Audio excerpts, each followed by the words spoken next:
جزى الله خيرا القائمون على أمر هذا البلد الكريم وما يبذلونه من جهد وعطاء من أجل أن يكون هذا المكان لائقا بضيوف الرحمن ولائقا بأطهر بقاع الأرض على الإطلاق. كل يوم وكل ساعة هناك الجديد، هناك التطوير وهناك التحديث. كل يوم يقوم الملك عبد الله بن عبد العزيز حفظه الله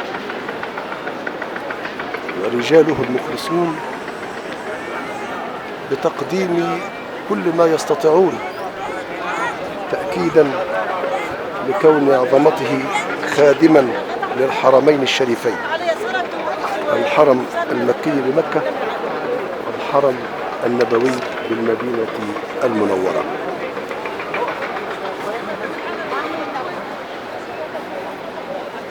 تطويرات وتوسعات ومليارات تنفق من أجل بيت الله الحرام وضيوف بيت الله الحرام.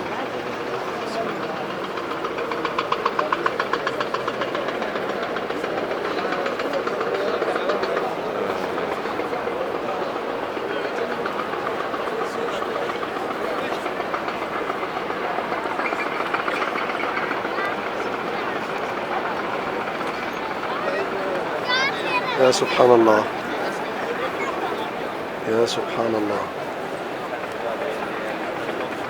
نعم نعم. ما أستاذي، ما هذا أيضا أنا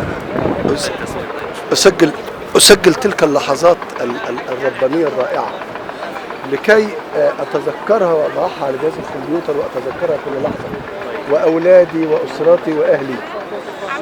يعني أنا لو سمعتك